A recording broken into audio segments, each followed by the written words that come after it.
Hey guys, TommyBryson here, and it is official. I've been here in Puerto Rico for more than a year, and I'm still on my island vibes. Now, you ever went to somebody's house and you're like, yo, this family is perfect. I wish these people's parents were my parents and this was like my family. But then you stay there for like over 3 days and you're like, yo, these people got problems just like everybody else's family. Like, that is a little weird, okay? Same thing here. When you first come here, you kind of feel like, yo, this is perfect. It is an island. The people here are amazing. It's always sunny. You have beaches, you have fruits, you have amazing food. But then after a year, all that kind of wears off and you're like, yo, there are problems here. And I'm going to break everything down in this video. So I'm going to tell you the good, I'm going to tell you the ugly, and I'm going to tell you the normal, because guess what? No place is basically perfect. I'm going to be 100% honest. And if you want more videos like this, destroy the like button on top. If you're new here, subscribe and hit the bell so you're notified, because I post videos all the time on investing and saving money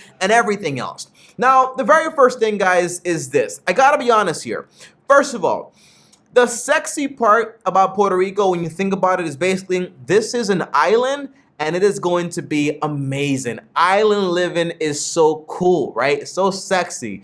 But then when you use your mind and your logic and you think about logistics, well, this right here is a speck of dirt surrounded by a body of water. So to get things to this island, automatically everything here is going to be more expensive. So once the beaches wear out, the food wears off, and then all the feelings wear off, you're like, yo, things here are a lot more expensive than they are in other places, all right? So first things first, and by the way, I don't say it to offend anybody. I am from an island, a speck of dirt. Also, I was born there, Dominican Republic. I love my island, but I'm being honest, okay? It's sexy when you think about it, but logistically, because it is an island, if it doesn't produce all the goods, to get the goods here, it's gonna be more expensive. It's just obvious, and you're gonna see it once everything kind of wears off. The novelty wears off, you'll see it. Now, first things first, people say here that the food is amazing, it is incredible. In reality, the food here is basic. Let me explain though, okay? 80% of all the food that comes to Puerto Rico is basically imported here, meaning they're not actually making the food here or doing all the farming. People complain about that, and they want Puerto Rico to be more independent as far as like making their own food. But in reality, what I mean to say is the meats, the vegetables, the fruits, it's all basic. What's not basic is the people actually cooking these dishes and making them special and putting in their culture into it and making the food, the cuisine, actually tastes incredible and amazing. I love the food here, but remember, it's normal food. It's just the people cooking it. So it's not like if I gave you some chicken and potatoes, you probably make some stupid stuff. But if I gave it to a Puerto Rican here, they can make some amazing food. And I've learned myself a few dishes here and there, which are not that great, but I eat it and I like it. My point is the food is great, but everything is important. So remember, the food here is going to be more expensive. Number two, cars, gas, insurance. A cool thing here that I've never seen before is that, for example, in Dominican Republic, a lot of people drive without insurance. So if somebody hits you, you're like, okay, what do I do here, right? They hit me, they got no money, all right, everything's lost here. But here in Puerto Rico, to avoid things like that, everyone is required to get something called a MARBETE, which is basically an insurance for everyone. And it's kind of like $150 to $200 a year. So you're basically able to get some form of insurance coverage. So whenever you hit somebody, you'll know, yo, this person is basically covered. Gas, again, logistically, island, beautiful, blah, blah, blah. Importing stuff here is expensive. Gas can be expensive here. When everyone cries in the US about gas prices, over here, we're dying, okay? Because things get out of control. And then a car here, well, I remember when I was shopping for a car when I first got here. By the way, you need a car, absolutely. I tried the no car thing for like 3 days, and I was like, yo, if I don't have a car, I can literally die, because the Walmart is far away, the roads aren't really for walking, everything's highways and so on, everything's a little far, walking distance, everything's like an hour, driving distance, everything's like 5 minutes or like 10 minutes, but walking, it's horrible. You need to have a car. Now, again, logistically, there's no Detroit here making cars, okay, and factories for cars, all right? So everything is basically imported. So automatically, you're paying like $2,000 to $5,000 extra for any car that you can basically buy in the mainland for cheaper. So my car was the Toyota Prius 2014. I could have bought it in the US for like $9,000.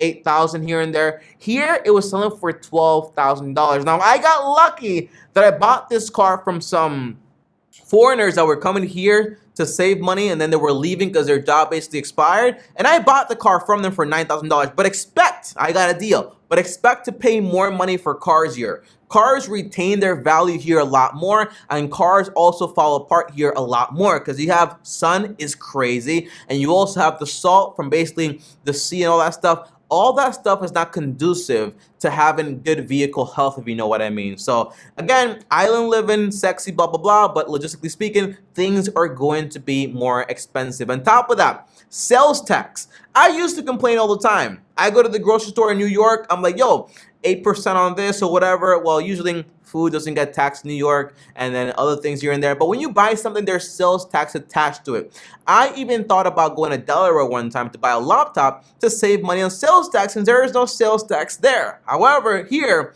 sales tax is around 11.5%. So whenever you're buying something, you're expecting to pay some extra money on that, all right? And it can get very expensive once it adds up. Now, I don't complain about these things, because obviously, taxes are important. So you need to have sales tax in order, for example, to do the roads, to do, for example, the public schools, to basically keep the country running. So I don't complain about that. But remember, taxes here are a little bit more expensive as far as, for example, sales tax. So if you come here to save money on taxes, remember, they will get you with some sales tax there that's basically involved in actually running this entire island, okay? Then you have the roads.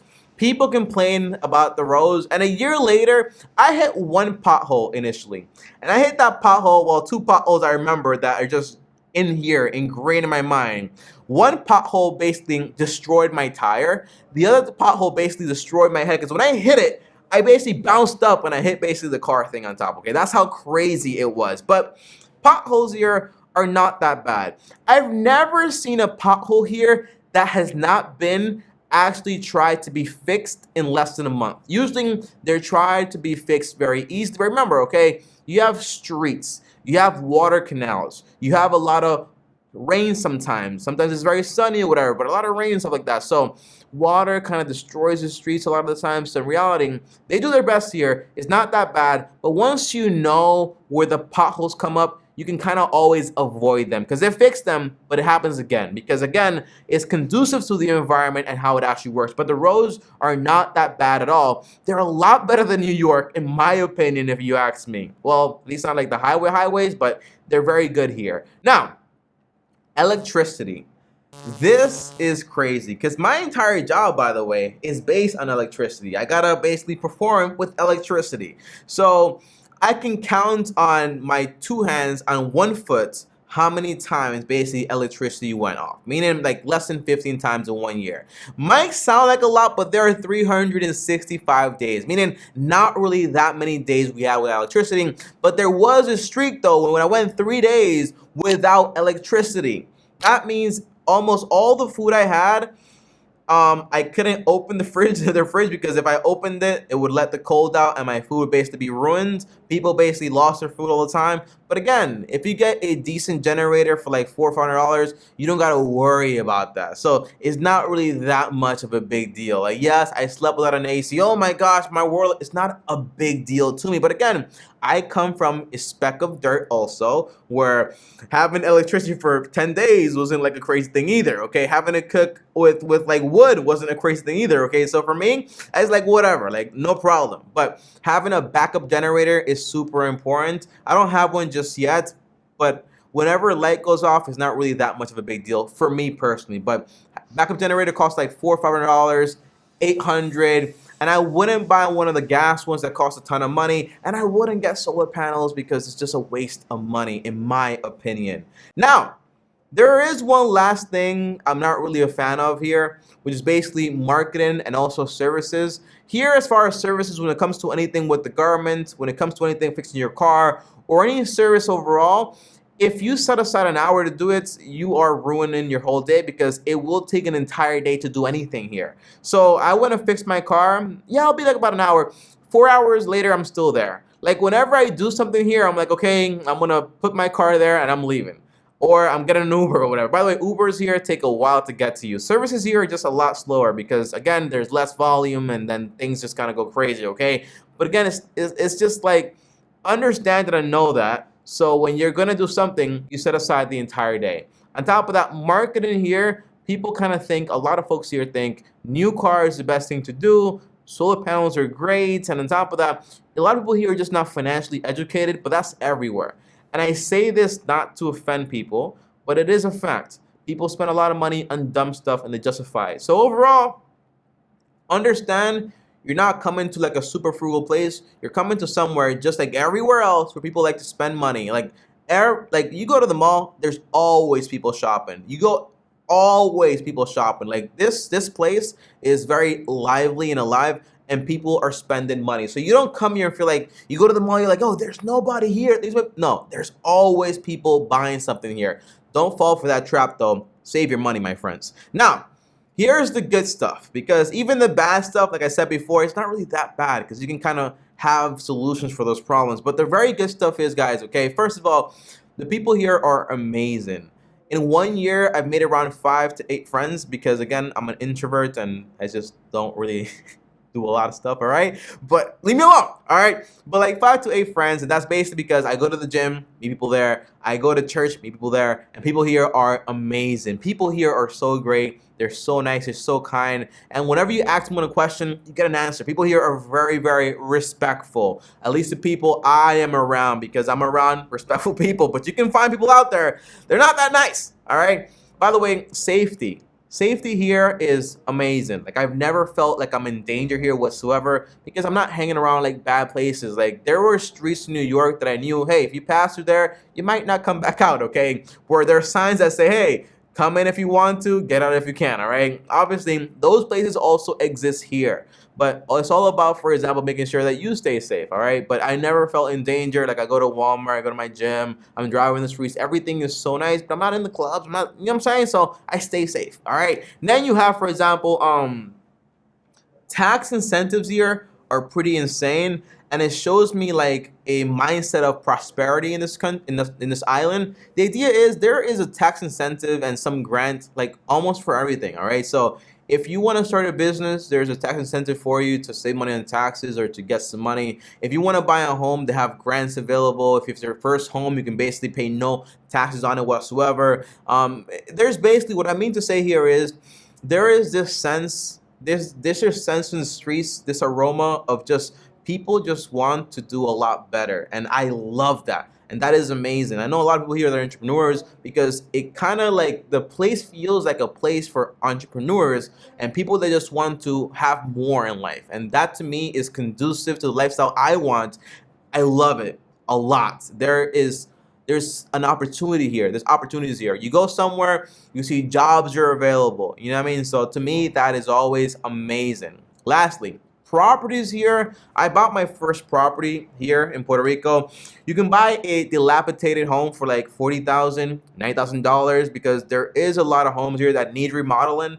But because people are basically coming in, you have a small amount of inventory and a lot of basically people that basically want it, and people basically buy and fix up. So even at the higher prices, they are affordable. So you're paying like 130, 100,000, 80,000, 90,000. Like, there is affordability here for you to actually own your own home, own an apartment, own something. It doesn't feel like yet where it gets to a point where it's an island and everything here is so expensive that no one can afford it, not even the locals. Like, it's not like that at all. Like, there are affordable places here. And if you want to get a mansion and you have a lot of money, you can basically get something next to the beach for $300,000, which is a lot of money to me, but it is not that much for the person that basically wants to live next to the beach, which I don't recommend. And you can basically have, because like the sea and all that stuff ruins your car. Like, it sounds sexy, but it's not as sexy as you probably think it is. And you can basically buy a mansion for $600,000, whatever. There are a lot of fancy places here. But overall, if you made it all the way to the part of the video where I tell you my conclusion, well, congratulations, and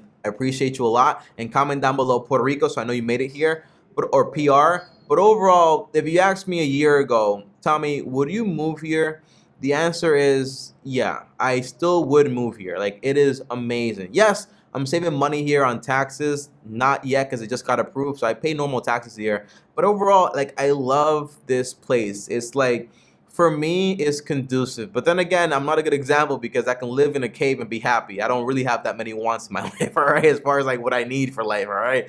So my advice would be, if you want to come here and you want to try it out, I would get an Airbnb and stay for like a week or 2 weeks or 3 weeks and see exactly what I'm saying. But remember, all the things that you like so much, they're gonna wear off. So make sure that you actually like the place. So the beach is cool, the people are cool, the food is cool, but eventually, you know, all that novelty kind of wears off, and then what you're left with is, are you happy with where you are, with how, with the stores you have next to you, with the mobility of things or whatever, right? So make sure you actually take a look at the important things in the community, all right? And for me, it is good, it is solid, and I like it. 1 year later, and a lot more years to go. I love this place, all right? But overall, thanks for watching, guys. And if you come here to Puerto Rico and you want to hang out, let me know. I probably won't go because I'm an introvert, but yeah, let me know. You never know. All right, thanks for watching. As always, like, subscribe, hit the bell so you're notified. Comment down below any questions. On top of that, here is another video, and over here is another my face. Click and subscribe. And as always, long-term team officially out. Follow me on Instagram at TommyBryson.